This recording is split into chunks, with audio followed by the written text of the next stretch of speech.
Applying for a gold loan from Bajaj Finserv? Here's what you need to do. First, visit the gold loan page on the Bajaj Finserv website. Click on Apply Online to go to the form page.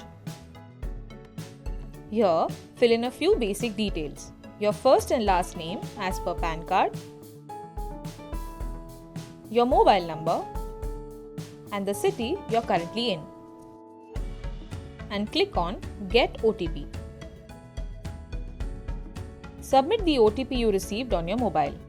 With this, your application is submitted. Our representatives will connect with you for the further process. Meanwhile, you must keep documents for proof of identity, permanent address, and current address ready.